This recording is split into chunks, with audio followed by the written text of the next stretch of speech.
வரக்கூடிய கணவன் மனைவிங்கிறவங்க இவங்களுக்கு எதிரானவங்களா இருப்பாங்க, எகெயின்ஸ்டானவங்களா இருப்பாங்க, அல்லது துரோகியா இருப்பாங்க, வன்மம் நிறைந்தவங்களா இருப்பாங்க.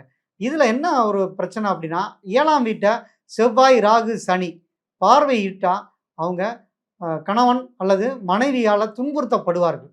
அதனால திருமணம் செய்றப்ப மிதுன லக்ன, மிதுன ராசிக்காரங்க ரொம்ப கவனமா பார்த்து திருமணங்கிறது பண்ணணும்.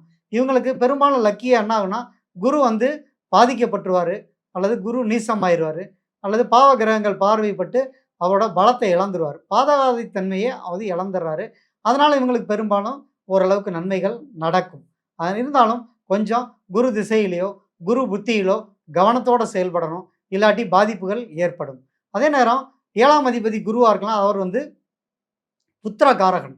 அப்ப குழந்தை பாக்கியத்தில ஏதாவது சிக்கல்கள ஏற்படுத்தும். மேக்ஸிமம் பெரும்பாலும் மிதுன லக்னக்காரங்களுக்கு முதல் குழந்தை பெண் குழந்தையா பிறந்துருது. அதே நேரம் வந்து அவங்க ஆண் குழந்தை வேணும் அப்டின்னா, கொஞ்சம் தாமதமா திருமணம் பண்ணிக்கிறது.